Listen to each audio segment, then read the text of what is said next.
ప్రపంచ ప్రజలందరికీ ఒకే సూర్యుడు, ఒకే నేల, ఒకే ఆకాశం, ఒకే నీరు, ఒకే అగ్ని. అమెరికా అగ్నికి ఇండియా అగ్నికి ఏమైనా తేడా ఉందా? ఏం లేదు కదా. ఉందా? ఒకే అగ్ని, ఒకే నీరు, ఒకే నింగి, ఒకే నేల, ఒకే సూర్యుడు, ఒకే చంద్రుడు. మనుషులందరిలో రక్తమే ఉంది. ఉందా? ఎవరన్నా కోస్తే పాలు వస్తున్నాయా?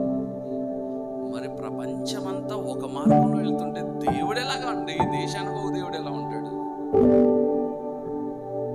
దేశానికి ఒక దేవుడు, కులానికి ఒక దేవుడు, మతానికి ఒక దేవుడు, వర్గానికి ఒక దేవుడు, జాతికి ఒక దేవుడు, రంగుకు ఒక దేవుడు లేడు. అందరికీ ఒకే ఒక దేవుడు, ఆయనే సైన్యములకు అధిపతియగు యెహోవా.